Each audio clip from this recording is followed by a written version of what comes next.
The sky was dark and full of fire as the human ship fell from above, cutting through the clouds like a burning knife, and shaking the trees below as it crashed into the jungle with a roar that scared all creatures nearby and left behind smoke and fire in its wake.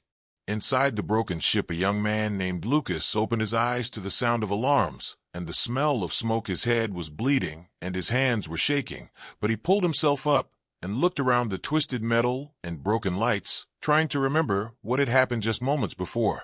They were flying past this unknown planet when something hit them, a sudden strike from space, maybe a mine or a weapon no one knew, but the ship lost power and went down fast with no way to stop it. And now Lucas was the only one left breathing in the wreck. He called out to the others, but no one answered, only silence, and the soft crackle of fire greeted him. And in that moment he knew he was alone on this wild green world, far from help or home. He stepped out of the wreck slowly, holding a metal rod like a weapon in case anything came close, and looked around the thick jungle, where tall red trees stretched high above, and strange glowing plants lit the ground below. The air was hot, and what the kind that made his skin sweat and his lungs burn, but he kept moving carefully, trying to find water or shelter or something that would keep him alive through the night. Then he heard it, a sound that did not belong to the forest, a soft crying like that of a baby, but different, not human, and not something he had heard before. It was sharp yet weak and full of pain. Lucas followed the sound, walking past trees and climbing over roots until he found the source. Under a bush of blue leaves there was a small creature curled up and shaking, its fur wet with blood, and its golden eyes looking at him with fear and pain. It was a predator cub, small but full of sharp teeth and claws, its body marked with strange black lines, and its tail moving like a whip ready to strike. But it did not attack, it only cried. Lucas froze, his heart beating fast. This was a Karath cub, the kind of beast that could kill a man in seconds. Once fully grown, the stories said they were the most feared creatures in this part of space, hunters with no mercy, trained to rule and destroy. But this one was small, hurt, and alone. He should have walked away. He should have let nature take its course. But he looked into the cub's eyes and saw not a monster, but a scared child, lost just like him. And in that moment something changed inside him. He knelt down slowly, keeping his hands open and low, and spoke in a calm voice, saying words that meant nothing but felt soft and kind. The cub growled low, but did not move away. Lucas reached into his bag and pulled out a small food pack, opening it and placing it near the cub, then stepping back. The cub sniffed it, then bit into it hungrily, its small body shaking with each bite. It was hungry and tired, and Lucas could not leave it there, not when he knew it would die alone. He made a soft bed out of leaves and cloth from his torn jacket and wrapped the cub inside, carrying it back to the wreck, where he had made a small shelter from parts of the ship. He placed the cub inside and sat near it, watching it breathe slowly as sleep took it. The night came fast, and with it the sounds of the jungle creatures calling, hunting, and crying in the dark. But inside the shelter there was quiet, only the soft breath of the cub and the steady eyes of Lucas watching over it. He did not sleep that night. He watched and thought and wondered why he had done it, why he had helped a predator, a killer, a beast. But deep down he knew he had lost everything in that crash: his crew, his home, his future. But this cub had lost something too, and maybe, just maybe, they could survive together. In the early morning light the cub opened its eyes and looked at him, not with fear, but with something else, maybe trust, or maybe just hunger. Lucas smiled and said the first word that came to his mind, a name that felt strong and wild and simple: Rex. The cub blinked, then let out a small growl, and Lucas laughed for the first time since the crash. From that moment they were no longer just man and beast. They were something new, something rare, a team, a pair, two lost souls in a world that wanted them dead. But far beyond the trees, in the deep jungle, something else had heard the crash and the crying, and it was coming fast, not for Lucas, but for Rex. The Empire had lost a cub, and they would burn the planet to get him back. The sun rose slowly over the wild red trees of the jungle, spreading soft golden light across the broken ship, and the small shelter made from its remains inside. Lucas sat near the cub, who now rested beside him, warm and still sleepy, his golden eyes blinking at the bright light as his small claws stretched gently. Lucas had barely slept. His eyes were tired and his hands sore from fixing and building through the long night, but he felt something strange inside, something that was not fear or sadness or pain. It was something like purpose, something that made him feel alive again. He looked at the cub, who was now sniffing at the wires near the broken wall, and gave him a warning voice, soft but firm. The cub paused, looked at Lucas, then sat back, his ears twitching with interest, and Lucas let out a breath of relief, because even though he was alone on a deadly world, he was not truly alone anymore. He stood up, slowly walked outside, and looked around the jungle, his mind thinking about food, water, danger, and how long they could survive before something bigger came their way. The forest was alive with sound, birds that did not fly, insects that glowed, beasts that howled from deep within the shadows, and something else, something strange and distant like metal against stone. Lucas walked back into the shelter, picked up a piece of his ship's scanner, and tried to fix it using scrap parts and wires, hoping to get a signal or at least detect nearby threats. He worked fast, his hands moving with habit and memory from his days as an engineer, and finally, after hours of work, the scanner flickered with weak light. He pointed it toward the east, where he had heard the metal sound, and the scanner beeped once, then again, then stopped, and Lucas frowned, because what it showed was not a beast or a tree, or even a cave. It showed movement, straight lines, cold patterns, and heat, like a machine walking slowly through the forest toward them. His heart started to beat faster, and he turned to Rex, the name he gave the cub, who now looked back at him with a curious gaze. Lucas knelt down and spoke softly, telling him they had to move now, because something dangerous was coming, and the cub seemed to understand, not the words maybe, but the fear in his voice and the tension in his breath. They packed fast. Lucas grabbed tools, food, a sharp metal rod, and a flare light, then opened a hidden door in the shelter floor, leading to a narrow tunnel he had dug during the night, just in case. He whispered to Rex, and the cub followed close behind, both of them moving through dirt and stone and roots until they reached the end of the tunnel and came out under a thick group of trees, far from the crash. From there, Lucas turned back and waited, hidden behind the trees, as the noise grew louder and the scanner beeped again, and then he saw it, a tall figure covered in armor, like bones shaped into metal, a Kareth hunter, not an animal, but a trained killer, part machine, part beast, sent by the Empire to find what was lost and kill anyone in the way. It moved slowly with heavy steps, scanning the ground near the wreck, its claws sharp and long, and its face hidden behind a smooth black mask that reflected the sun like a mirror. Lucas held his breath and pulled Rex close, whispering again for silence, as the hunter stepped into the shelter and began tearing it apart, looking for signs of life, looking for the cub. Rex tensed and growled low, his body ready to fight, but Lucas gently held him back, shaking his head with fear in his eyes, because they could not win, not yet, not like this, not against a trained warrior bred for battle. After a long hour, the hunter gave up, or maybe sent a signal to others, and walked away into the forest, heading south toward the mountains, and Lucas finally let go of the breath he had been holding, his hands shaking with the weight of what almost happened. They moved deeper into the jungle, using rocks and old animal paths to hide their tracks. Lucas marked trees with silent symbols made from his home language, hoping that if he ever got lost, he could find his way back, and Rex followed close behind, his steps quiet and light for a creature of his kind. Days passed, and they kept moving, learning to survive together. Lucas taught Rex how to climb trees, how to move through water without making noise, and how to spot danger from the color of the leaves or the way birds suddenly flew in fear. Rex learned fast, too fast for an animal, and Lucas began to wonder just how much the cub truly understood. They found a cave near a river and stayed there for a while. Lucas built traps and tools, and even a small fire pit using stones and scrap from his backpack. He fished using a line made from wires and cooked the meat over the fire, while Rex watched with sharp eyes and a nose full of smoke. Sometimes they would play, Lucas tossing a bone or stick and Rex leaping to catch it, his body strong and fast, growing larger with each day. And sometimes they would sit in silence under the stars, and Lucas would talk about Earth, about skies filled with lights, and machines that flew without wings, about cities where no one had to run from beasts or hide from hunters. And Rex would listen, head tilted, eyes bright, and Lucas felt that the bond between them was no longer just survival, it was family, it was real. But the peace did not last. One morning, Lucas woke up to a buzzing sound above the trees, a strange low hum that did not belong to the forest. He ran outside and looked up and saw a small drone flying overhead, its eyes red and cold, scanning the land like a hawk hunting for prey. He grabbed a scanner and turned it on, and what he saw made his blood go cold. Dozens of signals, moving across the jungle, closing in from all sides, each one fast and strong, each one marked with the same code as the hunter. The Empire had found them.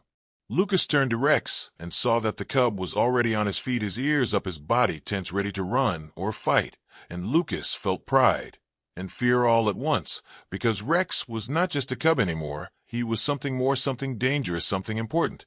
He opened a secret pocket in his bag and pulled out a small device, one given to him by an old soldier before the crash, something made for emergencies, a signal beacon with a message inside, one that could be sent to anyone who would listen. He looked at Rex and spoke calmly, saying it was time to run, but also time to fight, time to stop hiding and start thinking like hunters, because they were no longer just prey. They were the wild, they were the storm, they were a human and a Kareth, and the jungle would remember their names. Then they vanished into the trees, leaving behind an empty cave and a signal that blinked once, twice, and then sent a call across the stars. The stars above the jungle were quiet and cold, but deep below the tall trees the ground shook with heavy steps and whispers of machines crawling through the wild. The Empire had sent more hunters, each one stronger and smarter and faster than the last, and they were closing in with eyes like fire and hearts like stone, their mission clear, and without mercy bring back the cub or erase him forever. Lucas and Rex moved like shadows through the thick green world, their bodies low, their breath calm, their eyes watching every leaf and every branch for signs of movement. They had no time for rest, no time for fear, only time for survival and thought and steps that made no sound. They climbed a steep ridge and looked out over the land below, where the broken ship still burned and the jungle had begun to grow around it again, hiding what once fell from the stars. But Lucas was not looking at the fire or the smoke. He was looking at the sky, where a new ship had just entered the air, thick and dark and shaped like a claw. It hovered like a beast ready to strike, and Lucas knew that ship was not here for search or rescue. It was here to end the chase.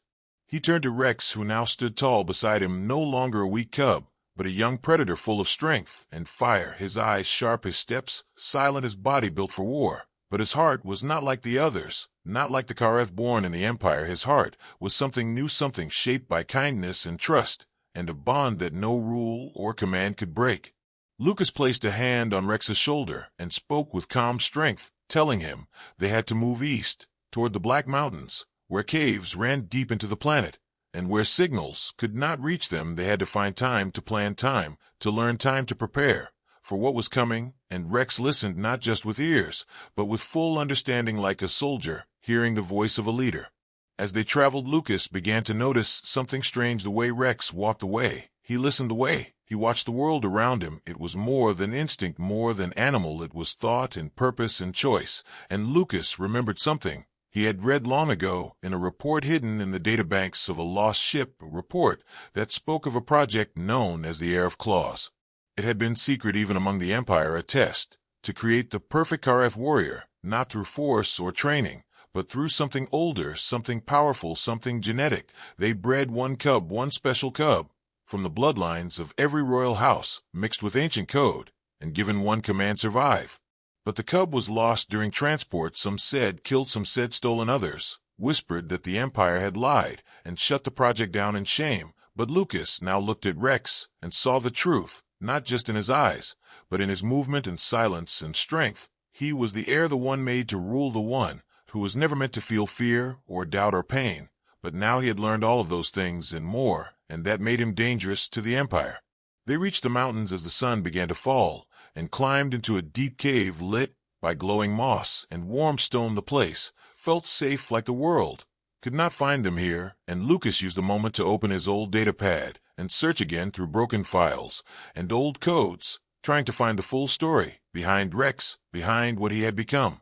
He found it buried in locked text under the name Project Echo Claw, a file full of strange words and numbers and maps that pointed to places long destroyed. But one message stood out among the rest, a message from a Kareth scientist who had vanished before the cub was born, and the words were clear and bold.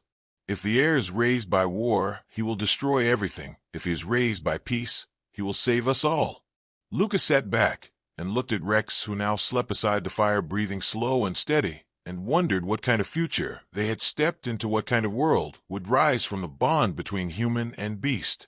The next day they left the cave and moved north where the trees grew dark and twisted, and the air smelled of smoke and ash. They found a broken ship burned into the ground, and inside they found something strange, a Kareth warrior badly wounded, bleeding, and coughing, his armor broken, his weapon gone. Lucas raised his rod ready to fight, but the warrior lifted his hand and spoke with pain and sorrow, saying, he was not here to fight, he was here to warn. He had seen the signal from the sky and knew what it meant. The Empire was no longer hunting the cub. They were erasing every trace of the project, every warrior who knew the truth, every file, every record, every whisper. He looked at Rex, and his eyes grew wide, and his voice shook with fear and hope and memory. And he said, I have seen the face of the air, and it is not a beast, it is a flame, it is a storm, it is the end and the beginning. And then he handed Lucas a small device, and said one word before he died. Choose. Lucas held the device in his hand, and felt its weight not in metal, but in meaning. It was a beacon, a key to the old throne, a signal that could reach every corner of the Empire, and call the Kareth to gather, not for war, but for something else, something unknown. Rex stepped forward and looked at Lucas, then at the dead warrior, and then at the sky, and in his eyes Lucas saw a question, not spoken, but clear and strong. What now? Lucas spoke slowly, saying they could run, they could hide, they could survive in silence, or they could stand, they could speak, they could show the Empire that a cub raised by a human was not a mistake, but a miracle, and that peace was not weakness, and that mercy was not failure, and that the future could be shaped not by claws, but by choice.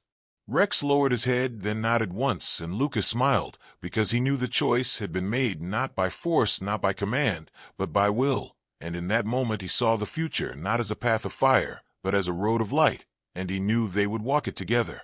Far above, the stars began to move as ships turned toward the signal, and generals whispered of old fear and old power, and in the heart of the Empire, the throne room stood empty, waiting for a ruler who had never been born, but had always been destined to return.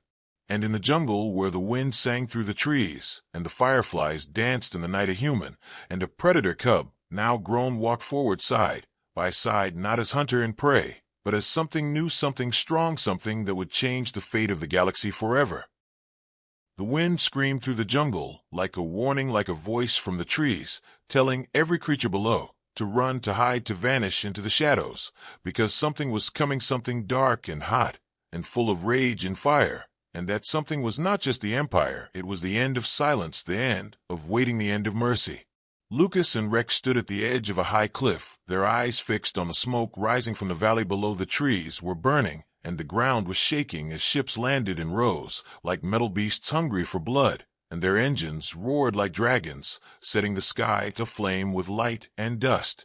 The beacon had been activated, and the Empire had answered, not with words, but with flame, not with reason, but with destruction. Their message was clear. There would be no talks, no peace, no chance to explain, only fire and ash and the hunt. Lucas tightened the straps on his pack, checked the blade on his metal rod, and turned to Rex, who now stood taller than any human, his fur darker, his eyes sharper, his shoulders broad, and his claws curved like silver hooks. He looked like a predator, like a king, like something made to lead and destroy. But when he looked at Lucas, there was still something soft in his eyes, a memory, a bond, a thread that nothing could cut. We move now, Lucas said, pointing to the path that led into the thick trees that had not yet burned. We move fast, we stay quiet, and we do not look back. And Rex nodded once, then leapt ahead, his body low and fast like a shadow with teeth. The first drones came quickly, buzzing like insects with metal wings and red eyes, scanning the trees and the ground and the air for heat, for sound, for any sign of life. But Lucas had planned for this. He threw a small box into the air, and it burst with white light, sending false signals in every direction, and the drones scattered like birds, confused and blind. They ran for hours through the jungle, through mud and smoke and falling ash, stopping only to drink from small streams and check the scanner, which blinked again and again with warnings and movement and red shapes coming closer from all sides. Lucas knew they were being pushed toward the cliffs, toward the place where the jungle ended and the rocks began, and beyond that nothing but sky and storm and death. But he had one more plan, one more trap, one more chance to turn the hunt into something else. They reached the cliffs. By nightfall the sky red and black, the stars hidden behind smoke and cloud, and Lucas dropped his pack and pulled out the last of his tools, wires, batteries, scrapped from the ship, all connected into one small device that blinked with soft blue light. Rex watched him work his tail, twitching his ears up and alert his body ready for battle, but his heart calm, because he trusted Lucas. He believed in the man who had saved him, raised him, taught him that strength was more than teeth, more than claws. When the first hunter arrived, it came from the air, its body made of black steel, its voice a deep echo that called out the name of the air, not with kindness, but with command. It said the Empire forgave him, the Empire welcomed him, the Empire would return him to glory. Rex stepped forward, his body still but his eyes fierce, and he said one word that made the hunter pause, a word the Empire had forgotten, a word no Kareth had spoken in 1,000 years. No. The hunter raised its arm and aimed a weapon of light, but Lucas pressed a button on his device, and the cliff exploded in a burst of fire and stone. The rocks beneath the hunter gave way, and it fell screaming into the dark below as the trees caught fire behind them and the ground split with heat. More hunters followed, coming in packs with long blades and bright armor, their voices full of orders, their eyes full of hunger. But Rex was ready. He moved like a storm, tearing through them with speed and power, using not just strength, but everything Lucas had taught him: traps, shadows, timing, fear. Lucas fought beside him, swinging his rod, striking weak points, using fire and smoke and surprise to survive, to stay alive, to hold the line just long enough for the final signal to reach the stars. Because far above them in the deep of space, other ears were listening, old ears, hidden eyes, rebels, broken fleets, exiles from war, all waiting for a sign. And now that sign had come, not from a general, not from a leader, but from a child once lost, now found, now burning like a sun. The fight raged until dawn, the jungle now ash, the ground now black and soaked in heat. But when the last hunter fell, the last drone blinked and died, there was silence, not peace, not yet, but silence. And in that silence stood Rex, his chest rising and falling, his body bruised, but not broken, his eyes wide, not with fear, but with fire. Lucas limped to his side, blood on his arm, smoke in his lungs, but a smile on his face, because they had lived, because they had fought, and won, not with numbers, not with ships, but with will and bond and belief. He looked up at the sky, where lights blinked in answer, where ships began to move, where something big was coming, something old and new, something the Empire had never feared until now. And then from the edge of the cliff came a voice, not a hunter, not a machine, but something different, deep and slow and full of age and power, a voice that spoke in the old tongue of the Kareth, saying the words of the ancient code. The air has spoken.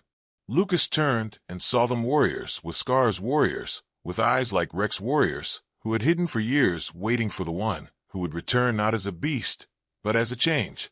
They bowed to Rex one by one, heads low, eyes down, not in fear, but in respect, in recognition, in hope. And Lucas saw in their faces what he had always believed deep down, since the day he found a crying cub in a jungle. This was not a mistake. This was fate.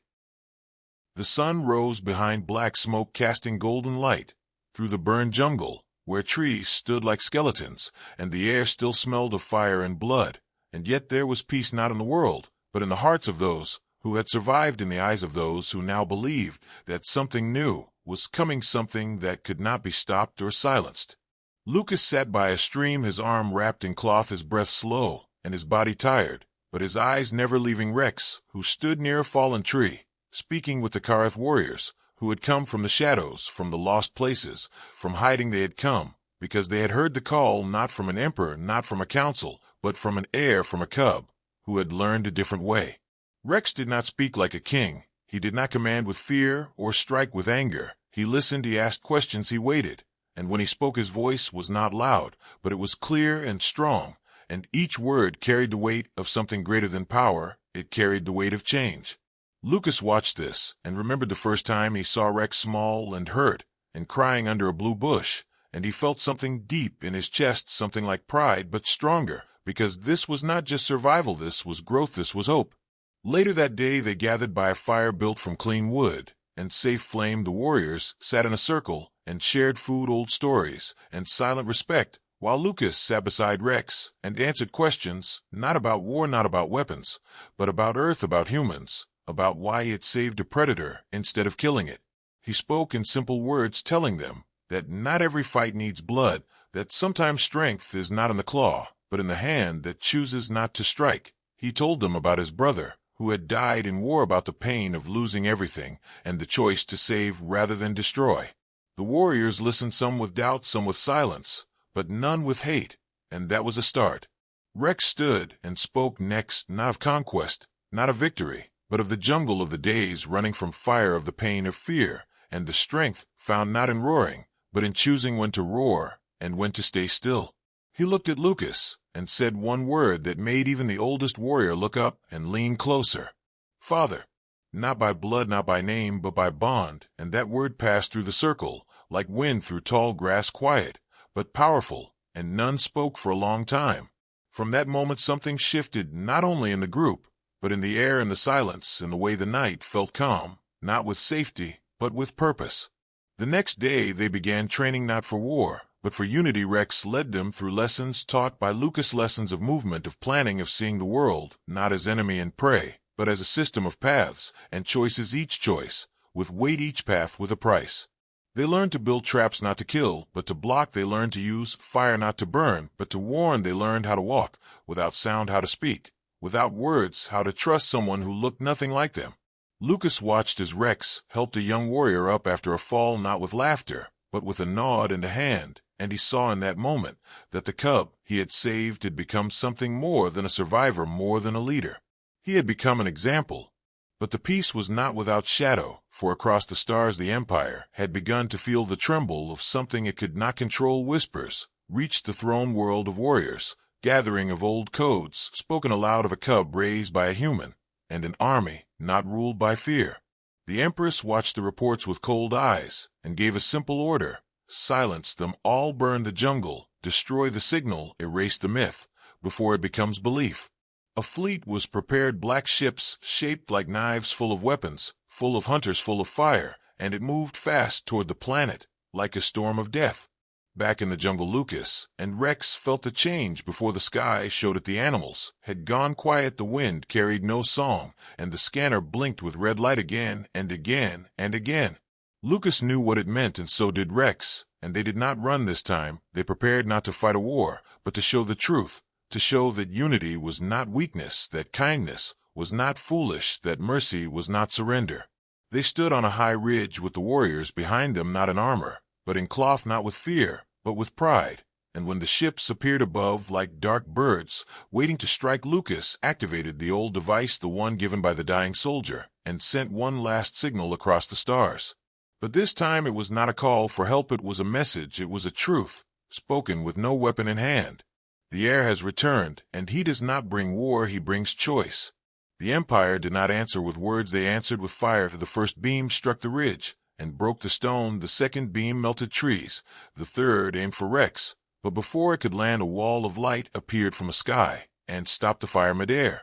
All looked up and saw a ship like none before it, silver and wide, and marked with colors long banned in the Empire. It hovered with no sound, and from it dropped a figure, not a Kareth, not a human, but something mixed, a rebel born of two worlds, carrying an old flag and a loud voice. We have heard the air, and we answer, not with blood, but with shield, not with fire, but with future. The rebel ship blocked the next strike, and sent its own signal, calling others, calling fleets from broken corners of space, calling those who had lost everything to stand once more, not for revenge, but for change. The Empire paused for the first time in 1,000 years, because they saw something they had never prepared for. They saw a predator who chose peace, and a human who had made it possible, and they saw themselves not as rulers, but as something that could break. That night under the stars, with the fleet still watching, and the jungle still silent, Lucas sat beside Rex, once more his hand resting on the strong shoulder of the one he had saved and raised, and he whispered, not as a leader, not as a teacher, but as a father, "You chose the human way." And Rex said back with a voice clear and full, "We chose it together." The sky above the jungle was no longer empty, it was painted with stars and ships and signals, blinking like the eyes of something old awakening from deep sleep, and the warriors below watched with wide eyes as the rebel fleet hovered, not to destroy, but to guard, to stand like a shield between the broken empire and the new future being carved from roots and stone and sweat. Rex stood at the highest point of the ridge, his dark fur brushed by wind and firelight, his eyes fixed on the great ship above, where banners flew not of power, but of hope, banners carrying marks long erased by empire, banners of those who once fell and now stood again. Lucas stood beside him, his breath steady though his body was tired and bruised. He had fought with words and heart and hands, and now he watched something he never imagined grow beyond the jungle, beyond the cub he had once found crying and alone. The rebel leader descended once more, this time without armor, without soldiers, just a single voice and open hands, and he walked through the gathered warriors, not with command, but with respect. He approached Rex, and bowed his head, not to a king, not to a general, but to a symbol, to the one who had chosen the path of mercy over vengeance. "We heard the signal, we followed the fire, we found the truth in your words, and your choice," the leader said. And when he looked at Lucas, he added, "You are the human who changed the storm, you are the beginning of this wave." Lucas said nothing, only nodded, for words felt too small for what was rising all around them. And when the rebels opened their ships and revealed survivors of forgotten colonies, warriors with scars and children who had never seen open sky, all eyes turned toward Rex for direction, not orders, but direction. The jungle became a place of building, of healing, of voices and hands working together. Kareth warriors taught the rebels how to move through shadows and climb trees without sound. The rebels taught the Kareth how to craft machines without cruelty, how to link their minds across distance, how to read maps that stretched across galaxies. Rex learned fast, but not faster than he shared. He walked among them, not above them. He asked the wounded how they felt. He helped carry stone, and Woody listened to stories of pain and loss, and he never looked away. And that was what made the people believe, not in his name, but in his way. Lucas began teaching again, not in hiding, but in circles where humans and Kareth and rebels all sat shoulder to shoulder. He spoke of Earth, not as a perfect world, but as a place of second chances, of lessons paid for in tears and time. He told them of how kindness can be strength, and how peace is not weakness, but the hardest path of all. One night, when the stars were clear and the jungle quiet, Rex sat with Lucas by the stream, where they had first rested after escaping the Empire's fire, and he asked, "Do you think they will ever stop trying to burn what we build?" And Lucas replied, "They might, but we will not stop building, and the truth will always find cracks in the walls of lies." Far away in the heart of the Empire, the Empress stood before a circle of her highest advisors, their faces cold, their words sharper than any blade. They spoke of rebellion, of danger, of weakness in the old ways. They spoke of the heir who lived and walked a path not written by blood or throne. And the Empress listened with silence deeper than space, and when she finally spoke, her voice was like ice. "We will remind them who rules," she said. "We will crush the roots before they grow, and we will erase the human and his pet before others start to believe they can choose their fate." An order was given, not for a fleet, but for a ghost squad, the Black Shadow's elite assassins, trained to kill without sound or sign. They would land not in ships, but in pods made of shadow and metal. They would strike the heart of the jungle and end the symbol before it could become legend. Back in the jungle, Rex felt something shift, not in the sky or on a scanner, but in the wind, in the silence of birds, in the way the shadows moved. And Lucas noticed it too, for he had once walked war and fear and knew when death whispered instead of screamed. They gathered the leaders, the rebels, the warriors, and the young ones, and spoke of the danger not as fear, but as warning. And Rex said, "We will not hide, not because we are brave, but because the truth must be seen even in darkness." So they prepared, not with walls or towers, but with eyes and ears and trust. They moved as one, not in ranks, but in rhythm. And when the first pod landed silent and black in the far trees, they were ready, not with weapons, but with choice. The Black Shadows moved through the jungle like smoke, but they found no fear, only quiet resistance. Eyes that watched, feet that moved just out of reach, paths that closed behind them and led to circles, not trapped circles, of people standing with open hands and words instead of blades. When they finally reached the camp at night, expecting chaos and confusion, they found Rex standing alone, lit by fire, with Lucas behind him, and the circle wide and unbroken around them. "You came to kill," Rex said, "but you will not find what you expect." One of the shadows stepped forward, his voice like stone. "We are here for the false heir and the human who defies the throne." Lucas stepped forward and said, "I am the human, and this is no false heir. He is more true than any crown ever placed on a head that never earned it." The leader of the shadows looked around, saw the circle, saw no fear, saw no hate, only calm and readiness, and it cracked something inside him, something that had been silent for years. He looked at Rex again and asked, "What would you do if I struck you down right now?" And Rex answered, "I would fall, and another would rise not with vengeance, but with memory, and you would see your blade has no power here, because we are already more than you can destroy." The Shadow Leader looked at his team and gave a signal, and one by one they stepped back, lowered their weapons, and vanished into the jungle, not defeated, but changed. Later that night, Lucas and Rex sat again by the fire, and the circle grew larger, with new voices, new eyes, new belief, and above them the stars watched in silence as something old finally began to fall, not with fire, but with truth. And far across the stars the Empress sat alone in a cold room, her fingers gripping the throne, as a single report arrived: the mission failed, the heir lives, the people choose him. Her silence spoke louder than 1,000 screams. The throne room was colder than ever, the walls of crystal and black stone glowing faintly with the light of a dying star, and the Empress sat without motion, her fingers carved with rings of old victories, her gaze fixed on the empty space where her heir once stood. The silence around her stretched like ice, and even the advisors kept their breaths shallow, afraid to stir the fury building behind her eyes. Across the stars the jungle had bloomed into more than a home. It had become a symbol of unity, of choice, of paths made by hand, not force, and Rex stood at the center, not as ruler, but as one who guided without chains. The people called him many names, but to Lucas he would always be the cub who once cried in a shattered nest and grew into something greater than any prophecy. Ships now came not to invade, but to learn. Voices from scattered colonies returned with stories of the jungle empire of the human and the predator, of how kindness taught strength and how power bent when faced with belief, true belief, not in crowns, but in hearts. But peace was never safe, not while the old throne still stood, and so when the call came from within the empire itself, a signal, not forged by rebels, but by citizens who had seen enough, Rex and Lucas answered, not with warships, but with presence, with their truth and their voices, and a fleet behind them, not of fire but of unity. They entered the capital through gates meant to keep them out, and found no resistance, only people watching from windows and alleys, from towers and broken courtyards. And when they reached the palace, the guards stood aside, not with fear, but with quiet respect, for even in the empire stories had grown, and some had begun to believe in a different kind of ruler. The Empress met them in the same room, where she had declared herself eternal, her crown heavy, her robe thick with the weight of past conquests, and her voice, when she spoke, was iron and ice. "You come here wearing the skin of peace, but you bring ruin behind you," she said, looking not at Rex, but at Lucas, her voice slicing through the air like glass. Lucas stepped forward, not as soldier or threat, but as witness, and said, "I bring what your people already carry in their hearts, a question you cannot answer with fear anymore."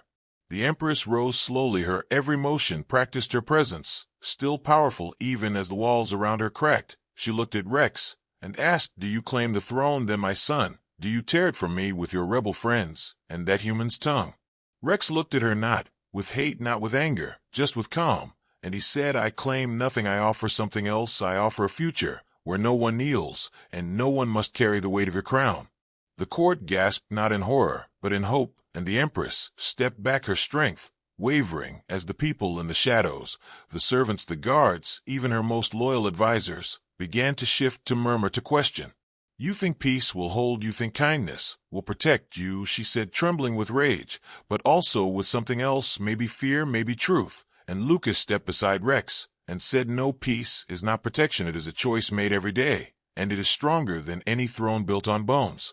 The Empress raised a hand to signal her final order, but it never came down, for from the door behind her a voice rang out clear and unexpected. It was the old advisor who had served before the wars, before the rise of the Empress, and he said, "Enough, no more blood, no more silence. The people have chosen, and we are not blind."